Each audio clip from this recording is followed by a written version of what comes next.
There it goes. Hey, welcome everybody to Astronomy Daily Live.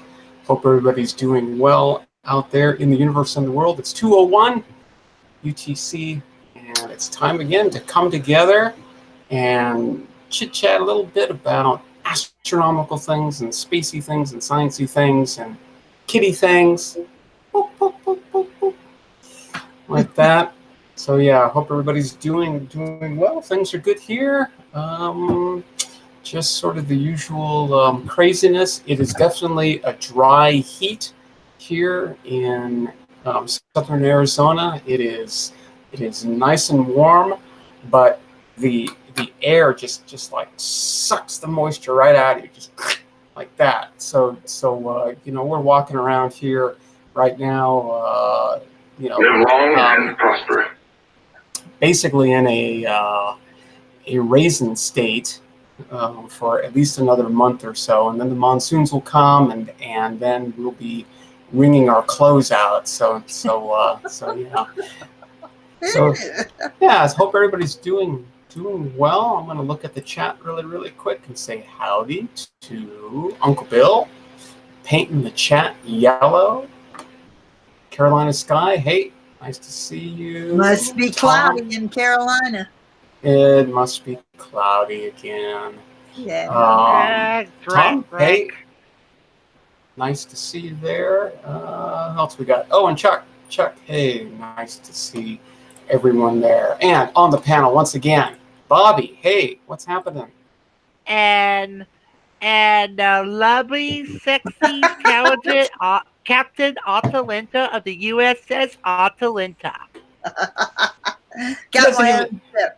He doesn't even answer the question. He just it's like, don't mind me. Don't even pay attention to Bobby at all, because only people who wear pink shirts are really important here. So well, Bobby knows that I'm his greatest fan, so why should he bother with you? Exactly. I've been his fan ever since I saw his picture on the Discord server. Remember that great picture? Oh, I love that. Just a happy picture. I like it. I like it too. And do you think it's time to get myself a haircut again for sure? I think it's starting to drag on the floor there, Bobby. So, I think you're going to have to tie it up pretty soon. Yeah, pretty soon you'll have a bun. Yeah. There you go. Well, so anybody check me out today? I didn't. I didn't. Hey there, Ron. Nice to have you here. I have to arm myself. We had trouble last night. I was trying to sneak in. There's absolutely no way of doing that here. Not that I'm aware of, at least. Yeah, so hope everybody's doing well. So look out, national security. Oh man. Oh my gosh. Show me that mug again. The other mug is better. National security. Hey. Here you go. NSA. Single women get around, I'll tell you. Okay. So does that have the camera in it or no? Or a microphone? Is there a microphone? Don't laugh. I mean, Mine has this I'm not.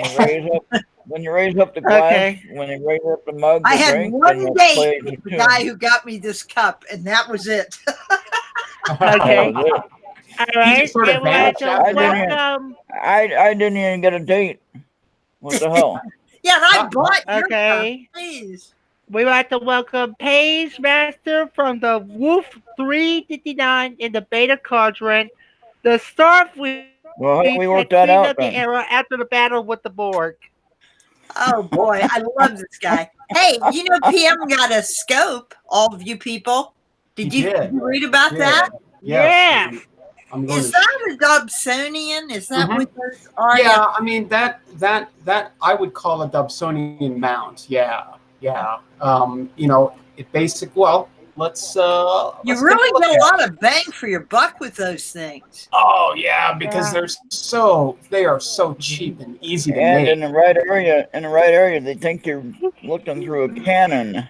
Actually, Yes, Yeah. I've been I asked. Okay. actually had that happen. I've been asked that a Had that lot. happen one time. Yeah. Okay. May I recommend you a Twitch channel if you love 18 Wheelers and its adventures? Which one? If you're in love with those big rig 18 wheelers, may I recommend you a channel that you can start to follow? Oh, okay. Yeah. What is it? It's called The Prime Trekker. Maybe see if I can get its actual name. Just type it And I in there. might, Just type it in the chat, yeah, I'll type it. Yeah, if you want to or post it go to the over in site the and copy chat, and paste. that And is I think he's on now. Yes. perfectly Uh, fine. see. So what do you think of Share my screen. you're talking about Okay. Dobsonian? That is a Prime. pretty simple Yeah. Newtonian reflector, It's a basically. nice scope. Okay, I just put I just put that name But they're on not very the. compact, and they are really heavy. Yeah.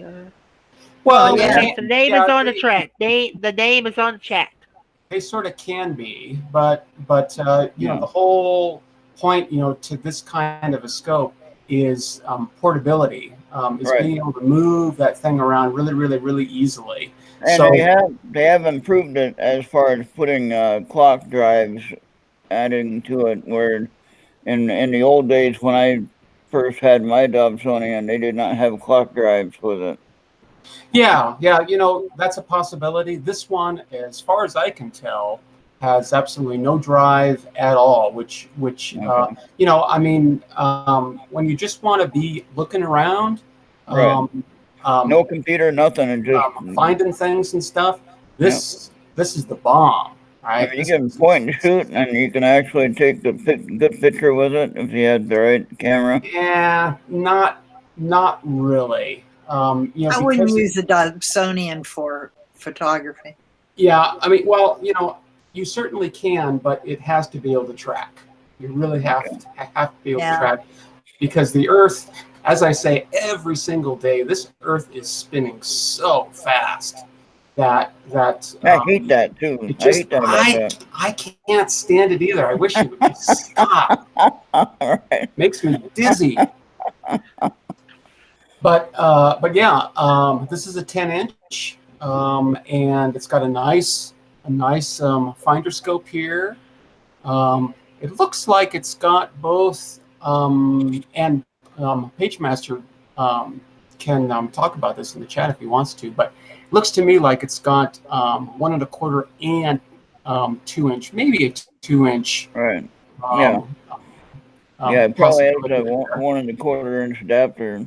Yeah. So this is a Dobsonian mount, but it's a Newtonian telescope. So the optics are such that, you know, the primary mirror is way down here in the bottom of the tube.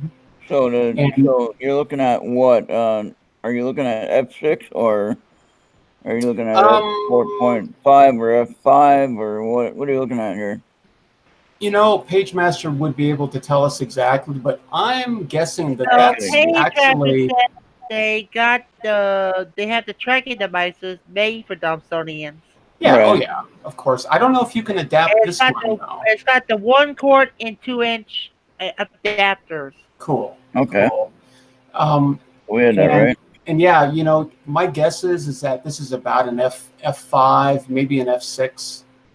Now, ultimately, from what I understood, is that if you're going to use it for photography, you want to have at least an f6 for the focal length of the tube. So yeah, I mean, the general rule of thumb is that you know the smaller the focal ratio, sort of the wider field of view you've got. And so if you know, the F equals 1200 millimeters. Then what's the focal length on that? Well, it's a 10-inch mirror, so that is 25.4. Wait, 254 millimeters. So 1200 divided by 254. Is that right? So almost f5. Yeah, almost an f5. So yeah, in terms of photography and stuff, I think people generally like to have a nice wide field. I think there's other advantages, to having a small ratio, Yeah. which I'm not too. I just don't know about those kinds of things all that much. But I mean, you can do photography with any telescope. It doesn't matter what it is. But I think that there are times where it's sort of better to have one kind over another and all of that. But yeah, I'm not exactly sure what the details there are. Page Master doesn't have to take a picture of it. He has a photographic memory. Well, exactly. You don't have to at all. So, Right. so yeah, Towards this. the end of the pupil of your eye, you don't have to worry about Yeah. making any notes on a camera or nothing like that. That's just a CMOS camera right there to the eye. Yeah. All right. So yeah, this is a great scope. I don't think PageMaster is any kind of a beginner, but this is also a very good beginner's scope. And 10 inches is, man, so I've got a 10-inch f5.6 that was on a Dobsonian mount until probably a couple years ago or so, when I built it when I was 12, and that satisfied me for 30 years almost. So yeah, I think PageMaster, I think this thing will do you well, do you very well. Yeah. Can't wait to hear reports. He has done some collimating on the mirrors, but he's not a good fan when it comes to collimating. Yeah. Right. Collimating is a little bit of a process, and That's true of any reflect or basically reflecting. you'll get it.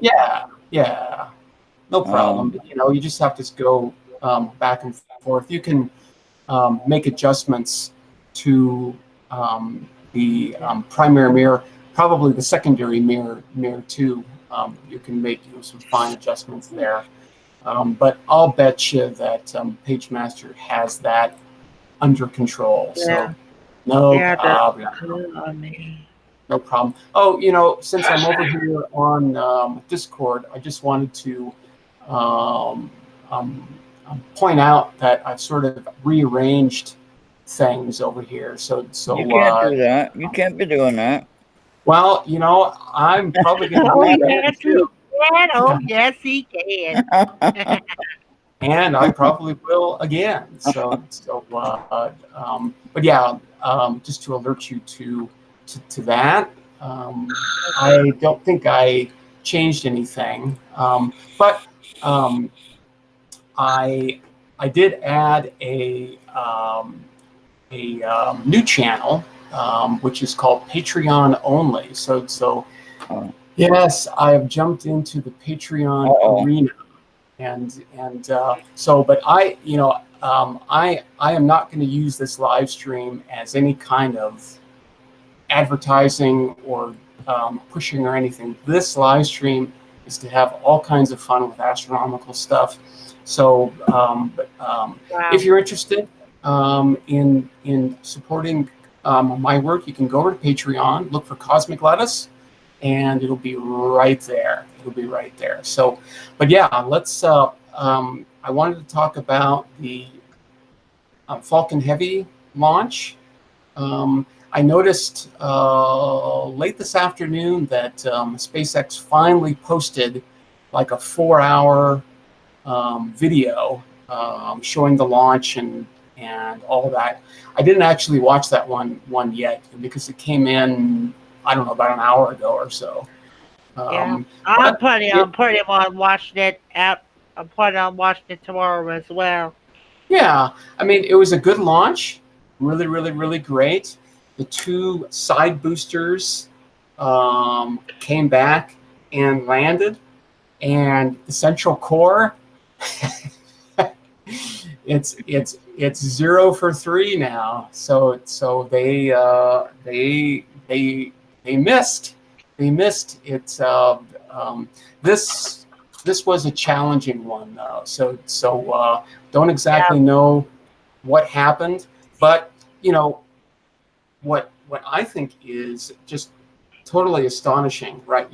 One, to land one of these things on this really, really small platform, right in the middle of the ocean, is mind blowing. Well, they missed, but at least they were right there. So I mean, it's a big ocean, and this yeah. was an especially Another challenging. take it. Yeah, but this was really, really hard. Um, this thing was like twice as far out at sea as what they normally go. Re-entry for the central core must have been really, really, really rough, um, because that thing, it gets up really, really high. It almost gets into orbit. So I mean, it's going, 8, 9, 10,000 miles an hour. It's got to slow all the way down, to 0, and come back in. And that energy has got to go somewhere. So that's a really, really, really tough Yeah. nut. And I mean, it totally sucks, that they failed again. Okay. But that's how it goes. That's how you learn. That. Okay. Okay. So if you guys has been watching the chat, I post if you can scroll up, you'll find the name of that Twitch user that always live stream his 18 wheeler journeys. Okay. Cool. And yes, Ron, once again, Mixer may have went back up, but soon later went back down for the Oh, count. really? Oh, wow. It's just an ongoing drama over there, I guess. So, Yeah. Oh yeah. sucks. That really, really sucks. We was Um, able to do 2 shows before it went down to the tank again. so Uncle Bill is saying that he's not a fan of the diagonal. I don't see the sense in a new dog. I'm not quite sure if I'm following you there, Uncle Bill. Not a fan of the diagonal. Necessary on a fork mounted cast screen, but I don't see the sense on a Newt Dob. Which diagonal are you talking about? The only diagonals that I'm aware of are the flat ones in the middle of the Newtonian focus, and you really need that. So yeah, I'm not quite sure what he's talking about there. Anyway, so all right, well, cheers. The erecting mirror in his eyepiece assembly.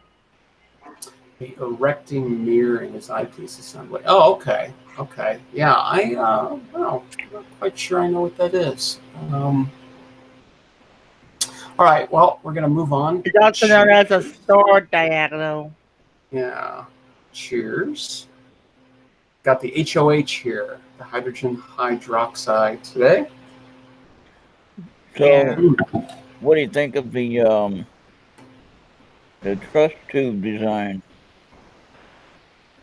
I think it's great. You just need to make sure that you're not getting any stray light in there. So oftentimes what I've seen, at least recently, is that a truss tube will actually have like some kind of a fabric covering around it. Yeah. So I mean, technically speaking, I suppose it is still a truss tube, but it's got a sort of a solid surface now. So Yeah. what's the point? But Well, truss you're looking tube. at the portability. You're thinking about portability with the Dobsonian. Truss tube is supposed to be easy to, take Yeah, apart and reassemble, and it's it supposed to is. be lighter than most. So you can have some fairly large primary mirrors in that setup, which Right. I've seen like 16 inches at some point. Which, if you try to carry a 16-inch Dobsonian, for instance, you're going to be in trouble. Yeah. Actually, when I was a kid, part of the astronomy club there, we had a 16-inch that we called Big Red. Big Red? It was called Big Red, Yeah. and yeah, that thing was moving. That thing was an event because it was solid through and through, and I mean, I swear it probably weighed at least 1,000,000 pounds, at least. I saw two interesting designs of telescopes. One I remember well, way back when. If you remember a drum scope, you know what a drum scope is? A what? A drum scope? A drum scope? Yeah, it's Hmm. a refractor, but it's in a compact design, and it looks like a snare drum. Actually, that's kind of the housing of it, actually. Right. And you have your primary lens, which is a 6-inch, usually magnifying lens. Your objective, and then you have your eyepiece on the other side of the round drum. What happens is it goes in and it bounces off the three mirrors inside the system, and basically you're folding the you're refracting or you're folding the light to fit into that tube and to make the focal length as well. Right. So you lose kind of your light ability, but you are able to take a compact design with a fairly large, 6-inch main objective. That's pretty big. Nice. When you're talking about a 6-inch primary objective for refractor, you're looking at 40 inches. That's a serious piece of glass. Yeah. Yeah. Yeah. So And yeah, I mean, what you're saying is that usually lenses are pretty hard to make, so they keep the focal ratio pretty large, right? yeah. F12, F 15, all that. So if you've got a 6-inch scope at F15, I've got the handy dandy calculator here. There was a priest that actually designed this particular model. Oh, cool. Oh. So yeah, calculator. you've got a 90-inch focal length there. Okay. So 90 inches is really, really long. Yeah. So if what you're saying is that the optical path is sort of folded. Yeah. So it's much smaller. Yeah. Cool. Yeah, there's actually a lot of telescopes like that. Yeah. And I don't know if you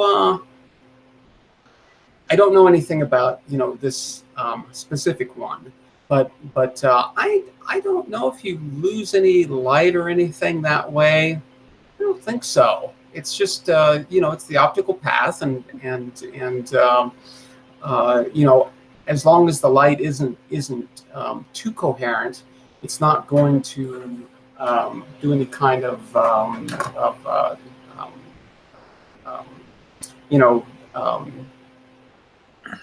doing the interference or anything like that. So shouldn't be a problem. And most light is not that coherent. So So very cool. Yeah. Very nice. And then the other design that I remember reading about, and this is all from like your sky and telescopes thing. I remember seeing a scope in a box basically, and you could have like again you can have the huge mirror, but the way that the scope was it was in a box setting where you can extend it and you can actually create the tube by putting together these box shaped sections. Cool. And you could basically, when you carry it like in a giant box, you know. Right. You collapse it and then you put it in the back of your car and you go. And Yeah. then Yeah. when you get to where you're going to your field, you put it on the you unfold it, and basically you extend it and then you put it on your mount or whatever it is. Oh, that's it. But I'll book Very it cool. at 6 o'clock on Earth side. Hey there, you got a guest. Yeah. Okay. Sneaking Good. up on you. UK High from Astronomy Daily Live, you idiot. All right. Who's flattered? Who's your friend, Ert? Who is it? Who's my friend? What? Hi. Who? You've got somebody floating above your head. I got somebody floating above my head. Oh, my friend Mike.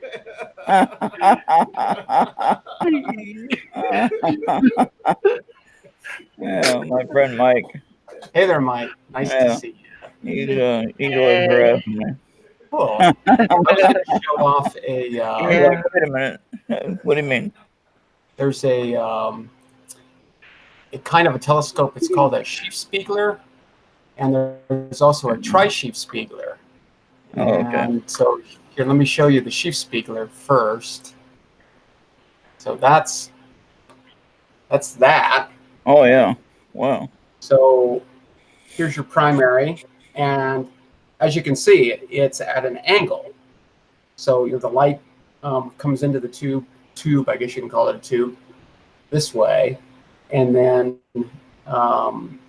this is concave, as they normally are. This goes to a secondary here, which is convex, and then it looks like the focus is back here, and you can see that the focal plane, as they call it, isn't flat. It's curved as here well. we go. So Here's there's that the one. design I got. Okay, I got it. Oh, are you showing off something? I got my design here. That I was telling you about the drum scope. Yeah. Let me go ahead and get you a picture of it. Yes. Yeah.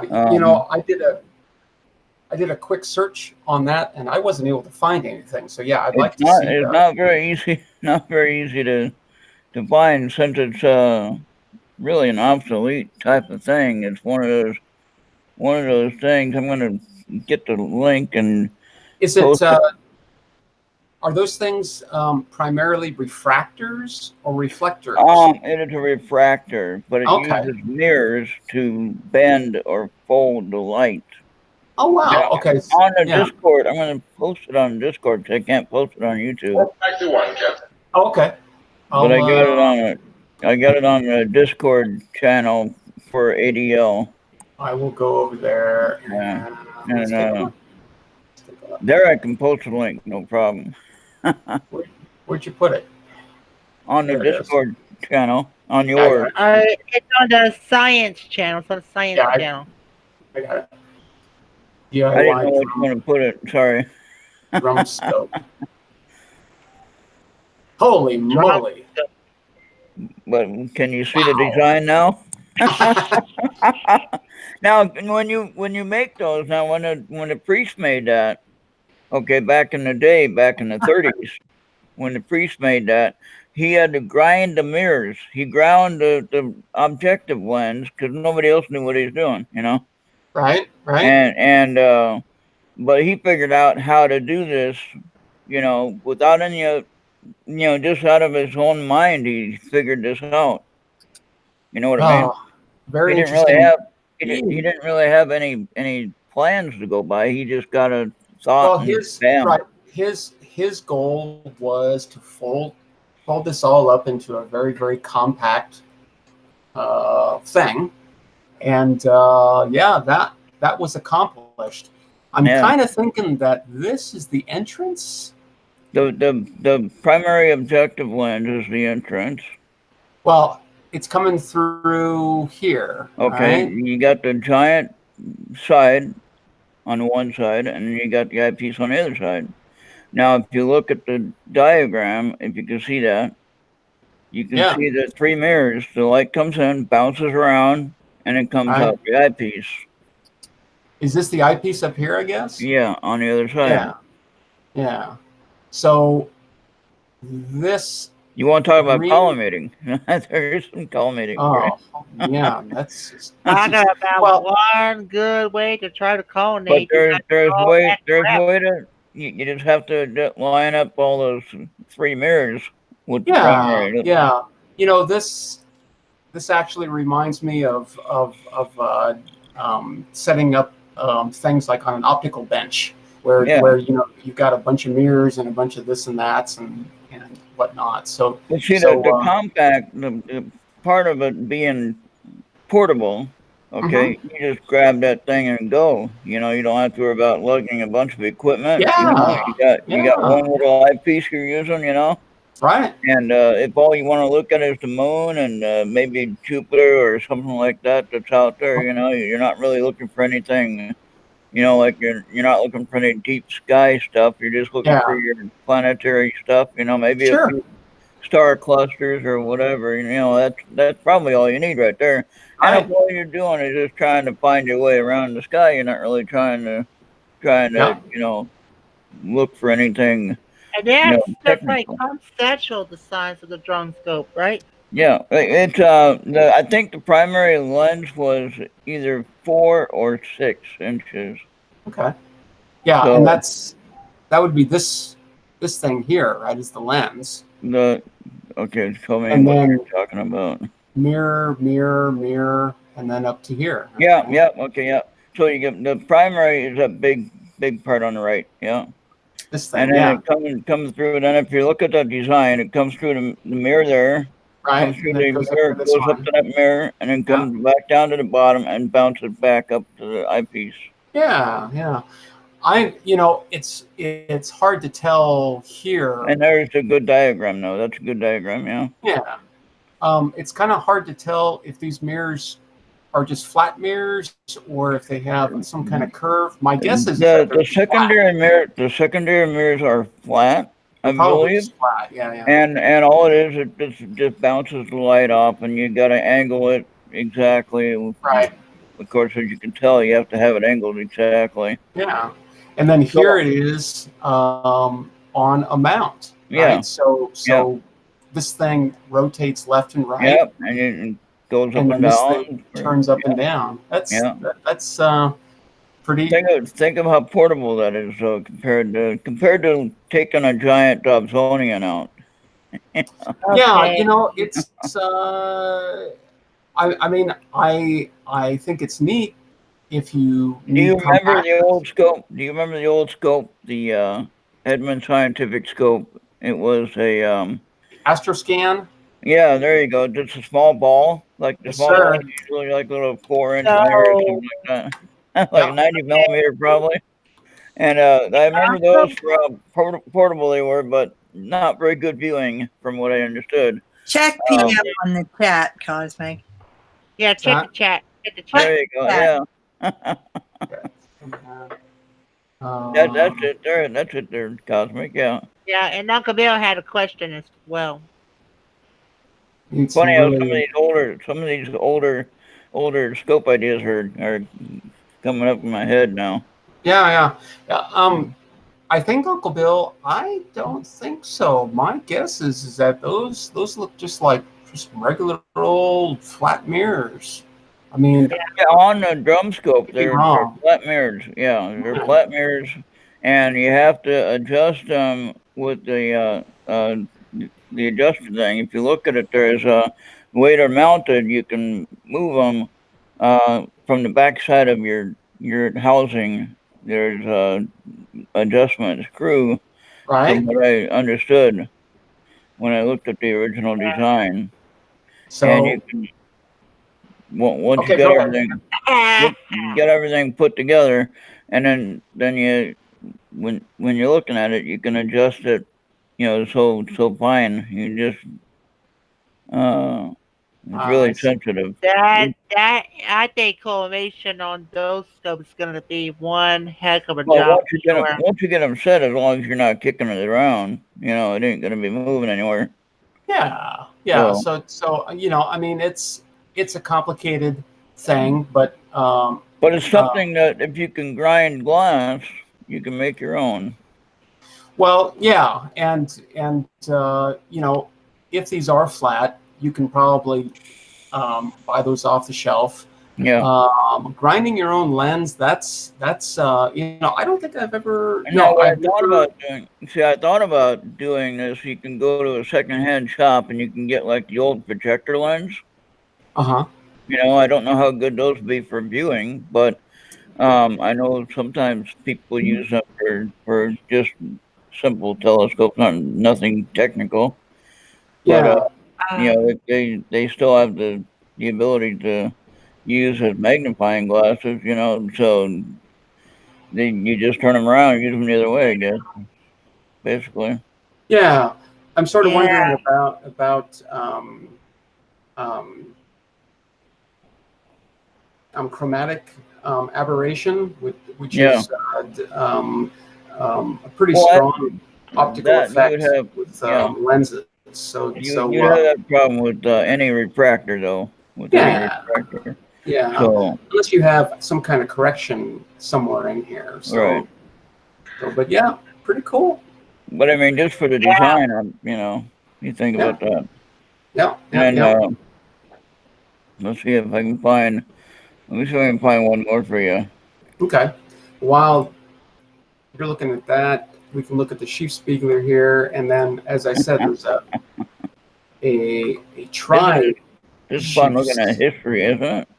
Looking at history of the old. yeah. Oh, always, yeah, yeah.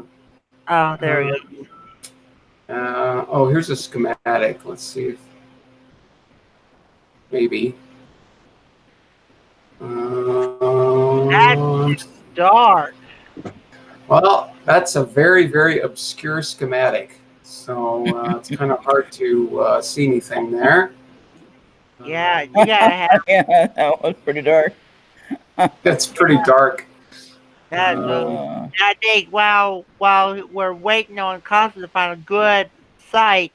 So Ryan, I gotta ask you a question. What do you think about the state of Mixer? Do you think they should hang it up or what?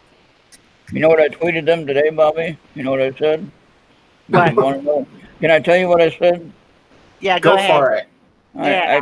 I told them if you can't get your shit together, hang the fucking shit up. Yeah, yeah.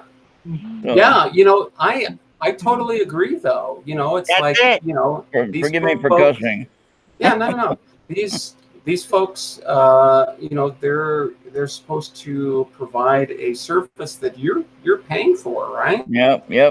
So it's Don't like, give them any more money, whatever you do. yeah. You'll never get it back. Yeah. Well, the only So, sad thing is you have to And pay for the year.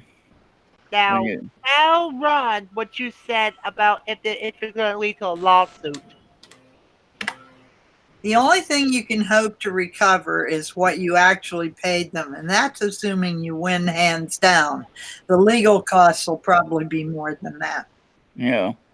So, you just don't give them any more money till they shape up.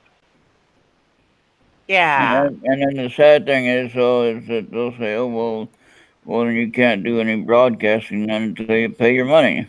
So then you're kind of stuck with that. yeah.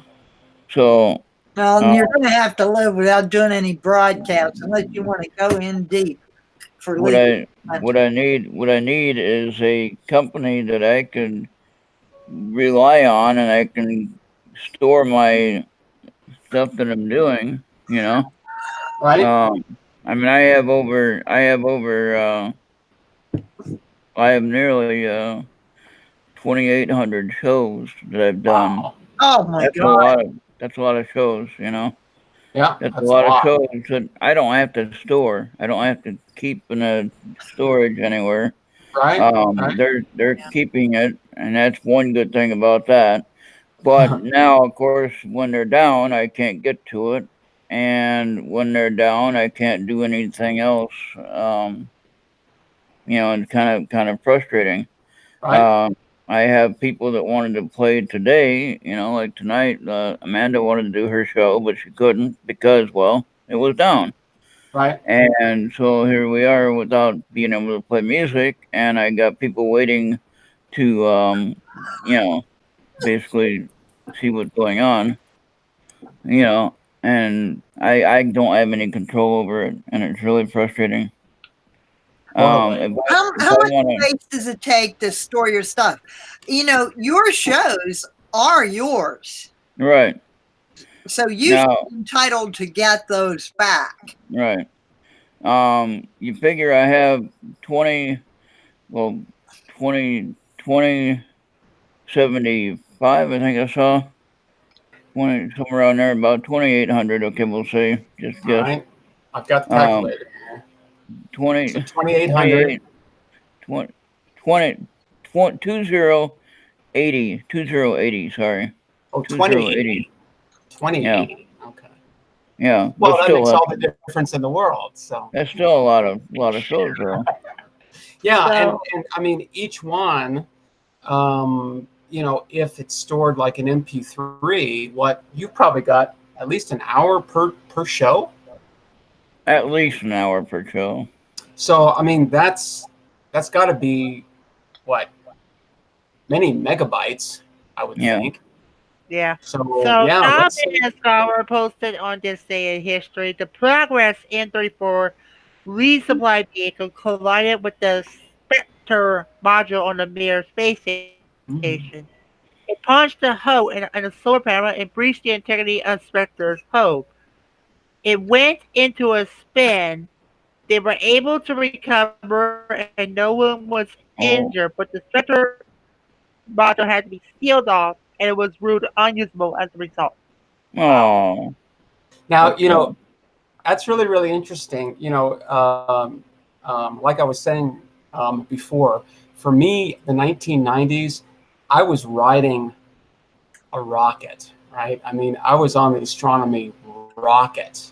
And so I completely missed that entire decade. And I'm trying to remember. I remember some kind of trouble with Mir, but I don't remember it being that crazy. Yeah. But yeah, it's wow. That's I just basically remember Mir, except that it went down for sometimes like some years ago and stuff. I've yeah, been yeah. more fixated on ISS and stuff. Right. Well, the ISS has been around for wow. It's like 20 years now or so. And Mir went up in the early, or I think mid 80s or so. Is that right? Late 80s, something like that. I forget. But yeah, I mean, I can I'd like only. to one day catch the ISS again on the radio. You will. You will. Yeah. In fact, speaking of the ISS, I posted this over on the Discord. I think for me it'll be Thursday morning. I've got a pass over me that is reaching a maximum height of 89 degrees. So it's like straight overhead. It's going to be pretty cool. Yeah, I'm going to try to remember to see it. I'm gonna see about me and stuff. Once it gets updated and stuff, because I'm starting off with this. Okay, I'm gonna have to do more research on my. Yeah. I'm gonna have to do more research on that design. Nice to see you. I'm not finding anything on that design, Cosmic. Nothing. Oh well. Man, what it was an article on Sky and Telescope, so. Okay. Sky and Telescope dealing with the portability of it, and I don't know exactly the name of the scope, but it's something to do with box. Had basically it was a I believe they had a 12-inch mirror, and but the way that they had it set up was the sections of the tube was in square boxes, basically, and you can make it, at home with plywood. That was Right. the whole point of this design is that you can actually make your own tube, Mm-hmm. and which you could do that anyway with the right equipment. You could do it, but But with that particular design, you can actually, with a couple of pieces of plywood, you can put yourself a tube together and make it yourself. And then when you go to transport it, you just take it apart with the sections, and it goes right inside when you go to put it together. It just goes right, it collapses into the itself basically, Yeah. and then you put the lid on it and you carry it away. You know. Okay. So, according to the ISS, I got 2 pass opportunities. One, if you can try to wake up about 5 in the morning, you'll be able to catch it. And then at 2, then around 2 o'clock in the afternoon, I'll be able to catch it. Nice. Well, there you go. There you Yeah, But you might go see if you can catch the ISS on the radio, it's really fun. Okay. Oh, it's totally cool. I Yeah. don't know when it's their next SSTV event. I'm not sure. Yeah, you'll have to find out. Is that on a website? Can you look that up on a website, or? Oh, I'm It's sure. called ARISS, Amateur Radio on the International Space Station. Oh, okay. ARISS? I don't know the actual domain name, but if you can Google ARISS, it'll be like probably on the top. Oh, I hear there something. it is. Yeah, there's sound effects in the background with phasers and warp speeds. And, I guess that means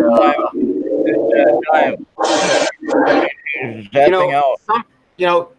Most live channels have like applauses and boos and laughing and not cosmic. This live stream has warp speed, phasers, Mr. Spock. It's awesome. That's all right, Awesome. keeps us entertained.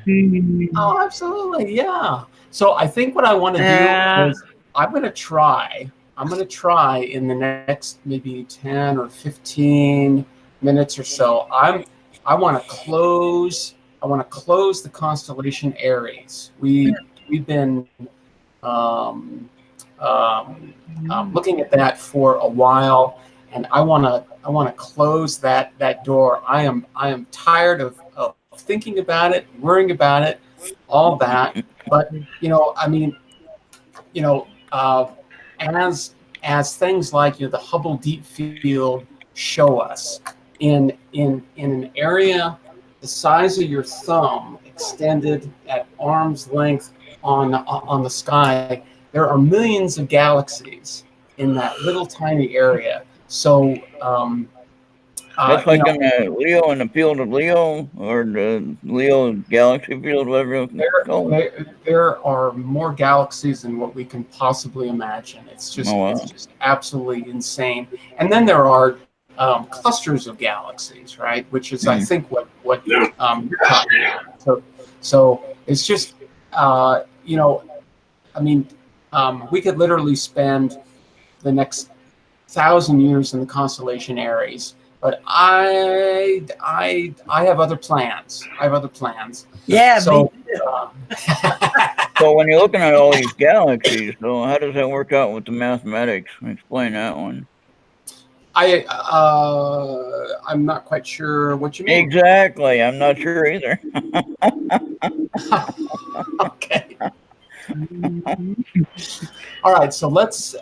What I've done is I've pulled up the Wikipedia page for Aries again, and I wanted to move through a few more of these so-called non-stellar objects. These are the things that I aren't, laugh at that one stars. poster they have on South Park a lot of times in the back of the classroom and shows math is universal. Are we Math going is to Aries? universal. Are we going to Aries now? We're going to go to Aries. Okay. Let's do it.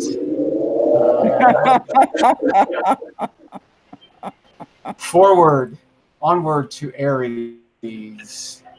All right, I'm going to hide that. We're going to go to our our wormhole. It's not a black hole; it's a wormhole. Okay, here we are. So, I think we looked at 772, and I didn't. Well, at least according to Wikipedia, which I don't know if the numbers are good or not here, but 772, which we looked at already, is a really big galaxy. It's 240,000 light years across, which is more than twice the size of our galaxy. So that's a big monster. Okay, well here's a couple others. Let's just look at 678. Let's go over to Sinbad here, like we do. Great astronomical database. And I already forgot what NGC number it is. 678. 678. Should be easy to remember. Of course, it's a galaxy, so we'll. Oh, it's a nice little edge on there. Well, let me take a look at the picture first. In fact, you know what? I'm gonna back up a little bit. Oh, that put us. Oh, there it is. Okay. I'm actually going to go back to the listing because I'm kind of curious to see what kind of galaxy that is. It looks like an edge-on spiral, but wow, it's got a huge. Didn't I say it was in a pair or something? Well, that's probably this guy over here. Oh, all right. Okay. Yeah. So you can sort of see that they're about the same size, which sort of kind of implies that they're the same distance away. If you assume that they are physically the same size. But I'm kind of curious to see what kind of galaxy this is. So they're calling it an SB. So it is definitely a spiral. And then the B means that it's sort of it's not really tight spiral arms. It's not really loose. It's just sort of right in between. With these edge-ons, though, I would think it's kind of hard to tell. So yeah, I'm not quite sure how they determine that it's an SB. And yeah, I don't know what that D means there either. Let's see. Not a lot of magnitudes here. There's a B magnitude, which is relatively faint. And then there's JH and K, which are towards the infrared, and that's pretty bright. That's sort of typical for spirals, though. They tend to be brighter in the red and infrared than they are anywhere else. Let's see, what else do we have here? So it looks like it's moving away from us at a pretty good clip, 2,821 kilometers per second. So that's moving pretty well. Angular size, so about 4 arc minutes long. It's this away by about 1 arc minute this away. So that seems, I guess that's about right. It's kind of hard to tell from the picture. All right, now let's look at the full view. Yeah, I saw a whole bunch of other galaxies there. That's kind of nice. It's got this nice central cloudy thing in there, but it's got some really interesting structure, though. It's not, typically a edge on. Here's sort of a, we can look at the Sombrero galaxy. This is what I would call sort of a typical edge on with a disk, or with a dark lane through it. It sort of looks like that. It's nice, uniform, flat, straight, all of that. But look at this thing. It's just going all over the place there. So yeah, some interesting things. If So that this actually is a sombrero, right? no, this is a completely different one. It just so happens to be sort of the edge on with this nice dark lane there. But if this is a galaxy pair and these two are going through some kind of interaction, then I guess I'm not incredibly surprised that the dark lane here is sort of in a funky state. So let's see if the Sloan Digital Sky Survey 9, let's see if they looked at this or not. Ooh, they did. Sometimes the Sloan is slightly better sometimes. So yeah, so some interesting things going on there for sure. This central area is really kind of weird looking. Yeah, big huge bulge though here. Big bulge. All right, let's zoom out a little bit. Looks like maybe there's a background galaxy here. Everything else in here looks like foreground stars in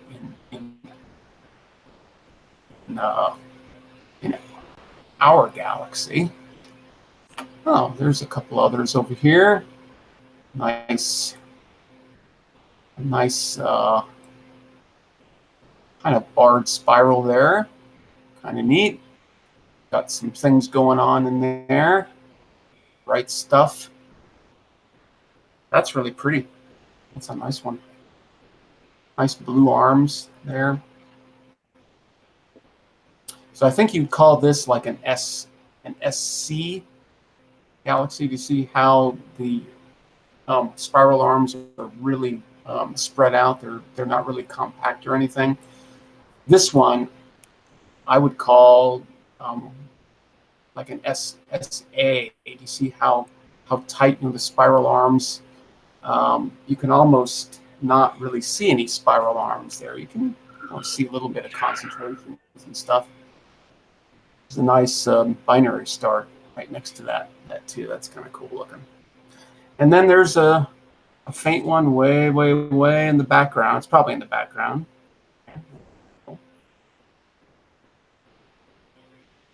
But here is NGC 678, which is what we're looking at the moment. So let's see if there's anything interesting about this guy.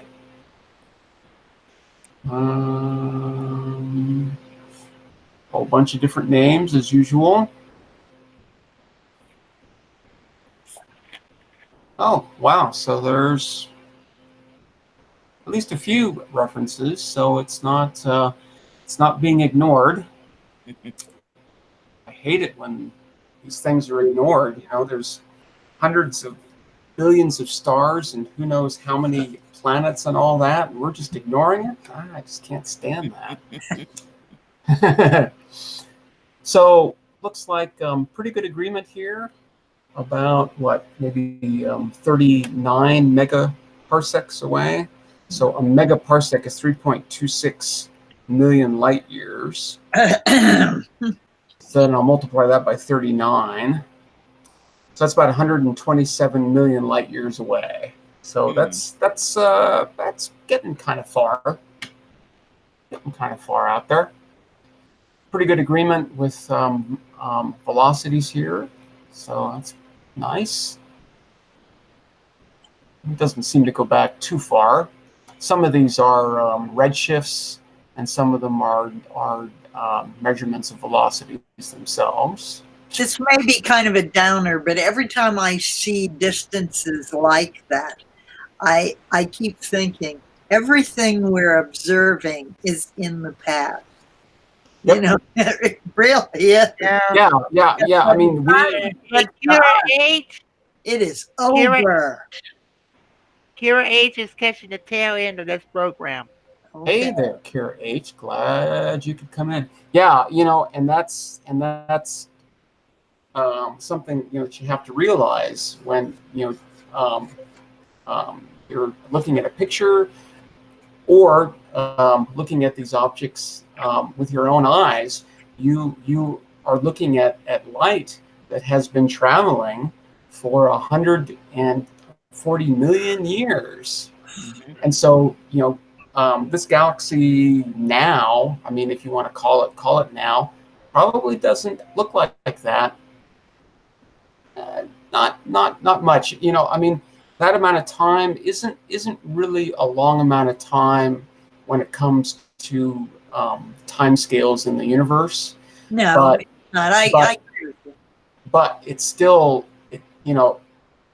totally mind blowing that it's like, wow, that light that is coming into my eye has been traveling for millions and millions of years, just to go into my eye. It's like, wow, that's pretty awesome. Ooh, It's definitely a thing that when you get into astronomy that you have to wrap your head around, but you will. It's I mean, I've been doing this my entire life, and it still blows me away. So it's a thing that you sort of get used to, but stepping back, it's like, wow, that's still absolutely incredible.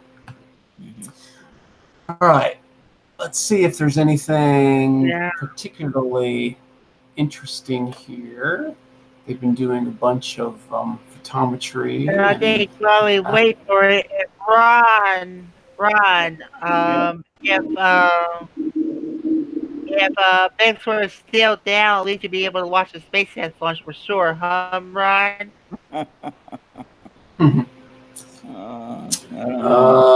Global properties. Man, we are moving now. I'm just trying to see if there's anything. Those are the warp battery engines. What's that? Those are the warp engines, right? Well, yeah. I may have to get out of here pretty soon. Oh, Totally. Uh-oh. There's the alarm clock. Yeah, it sounded like you're having a little bit of trouble over there, Atta. So I'm just trying to see if there's anything particularly interesting about this guy. oh. And I'm gonna See you see. next time. There it is. It's time for Otto. See you later, Atta. Thanks for coming in. It's always great to have Atta here. Does the stellar disk flattening depend on the galaxy type? Huh. Okay. Is anything particularly interesting about this? Thick disks. I don't know if I'm seeing anything particularly striking about this guy. Been looking at it with Spitzer, which is a infrared space telescope, still out there, still kicking. Lopsidedness in WISP galaxies. Lopsidedness. Well, that galaxy was definitely a little bit lopsided, I think. Rotation curves and kinematic lopsidedness. Oh, that's just intriguing. I've got to find out a little bit about that. Lopsided galaxies. I love it. Let's see if the ADS is going to be nice to us here. Let us in. Yay! Let us in. Let us in. Lopsidedness in WISP galaxies. WISP must be like some kind of instrument or some kind of survey. Let's see if we can find that out first. What is WISP? Somewhere in here it should talk about WISP. Here it is. So this is the Westerbork H1 survey of spiral and irregular galaxies, WISP. So yeah, it's just, you know, lots of surveys trying to say, okay, you know, we want to find objects that meet certain parameters, and so they go out and look for them. And you know, that's what we should do first. We should actually look for NGC 678. There. Oh no, that's UGC 6787. 6787.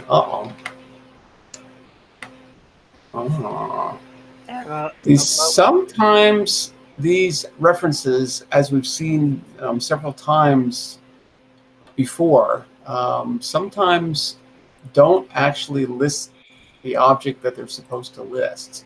So let's see if this has a different name, like a UGC number. Go back up here. UGC 1280. Let's see if 1280 is on the list here. Uh-oh.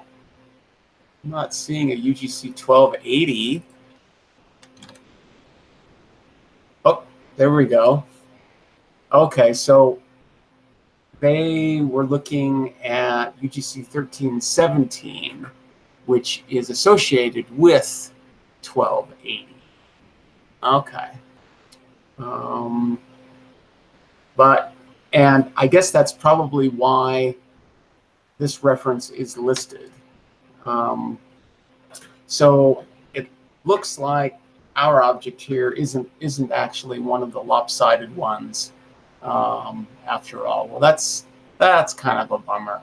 I think I'd still like to see a rotation curve though. Let's just see if we can find a rotation curve. Yeah, so all these here are rotation curves. Let's see what the units are. R divided by R25. Not quite sure what R25 means, but this is some kind of a ratio. I think we can basically interpret this as, you know, going from the center outward. So if we do that, and then this axis is just the velocity of the rotation, you can sort of see how, come here. So as you move out from the center of the galaxy, the velocity of the objects increases in this case. And it's not linear. Yeah, it's, you know, it's sort of goes up, and then this looks like it sort of flattens out here. This one is pretty dramatic. Goes up, up, up, up, up, and then it actually slows down as you move out. So that's kind of interesting. Here's another one, you know, that just sort of flattens. Here's another one that sort of flattens out. Look at that one. Wow. Pretty interesting. Quite sure. I guess this is just, yeah, this is, oh, wow. Okay, so this is kind of neat. These over here are showing velocities by color. So the reds and the pinks are really, really fast, and the greens and the blues are slower. So wow, so you know, there's not only a radial thing here, but And I guess this is why they're calling them lopsided, because on one side they're moving really, really fast, and the other side, they're still moving fast, but not as fast, and pretty significantly, right? They're going from what 600 kilometers per second up to 750. So that's not an insignificant amount of difference there. And then this is just the object on the sky, right? So here is the right ascension. Here's the declination. Kind of neat. But for our object, it is not there. But it's kind of neat to see these anyway. This is not easy data to get. Look at that. Wow, that's kind of interesting there. What's going on there? All right, well, cool. All right, well, nothing particularly interesting about our particular object here. So get back. Remember where we were. Spitzer. The optical green valley versus mid-infrared canyon. Some kind of spectroscopy talk there, it looks like. Looks like maybe they looked at this in the X-ray. That's kind of nice. Tidal debris. Yeah. We'll look at this, and then I think it's time to get out of here. Could spend all day and all night on this thing. Oh, wow. Let's see.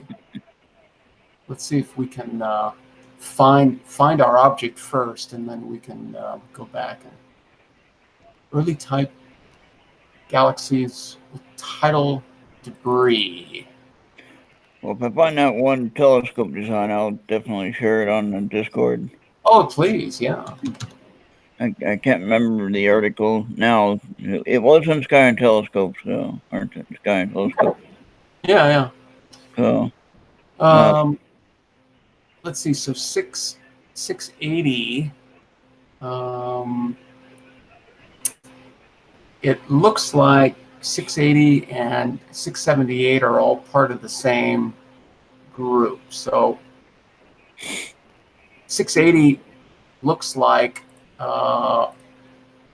that little companion friend that is right next door here. So I'll bet you that this guy here is probably 680. Probably, it's my guess. Sort of. Well, here, there's 3 stars right there. 1, 2, 3. Let's see if we can see it here. Yeah, I can see it. I can see it already. But I will prove it to you. I like to prove things. 1, 2, 3, right there. In fact, 1, 2, 3, 4. You see that pattern there? And if we look over here, while I'm seeing 1, 2, 3, I'm not seeing the 4th one down there. Oh, make me a liar. I'm definitely seeing these 3, and they seem to be in the right place. And then there's these 2 and this one over here. Does that make sense? Yeah. So not quite sure why this is not seeing that other star. It depends on the wavelength used. Oh, these are infrared pictures, and this is definitely visible. So yeah, it's likely that this just isn't showing up in the infrared all that much. That's all. So okay, well, I don't think that this is going to be showing us 678 either. But let's go through this. Nope, it is not. So once again, we sort of struck out with that one. We're just seeing, I think they're just looking at NGC 474 and 680 here. So yeah, nothing there either. Except, I mean, I'm just making my own observation here. It does look like there's a little arm of stuff that is extending up up towards NGC 678. So, yeah, I wouldn't be too surprised if there isn't some kind of interaction going on there. So, pretty cool.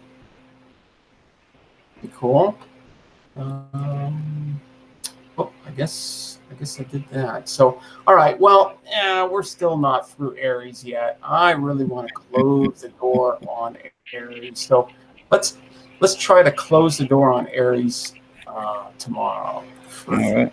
for sure. But for now, I'm definitely noticing that we're a little bit past the hour. So I like to keep these to about an hour if I can. It's almost impossible because, you know, being an astronomy nerd, I just can't stop, right? So, but I'm going to. It's going to be gone. So, all right, everybody, I'm going to check the chat one more time and see if there's anything else going over there. Nope, I don't see it. So, all right, it is time to exit. It looks like the kitty is starting to wake up. So that means that my job is on now. You know, being the servant that I am, have to meet every need and desire of that one. So I better get out of here while I can. So All right. have a great evening, a great day. Make sure to subscribe, thumbs up, share around, and I will be here again tomorrow, 2 hours UTC, more astronomy, more space, more sciencey stuff, nerdy things of all kinds. Who knows what? Who knows what? So for now, peace, cheers, and all that. One more big gulp of this. I've got a little bit left in here, a little bit left. So no serious crisis here at all. So cheers. All right. And Yeah. I will see you all on the spin a little less than 23 hours from now. Okay, everybody, take care. I will see you See you next later. time.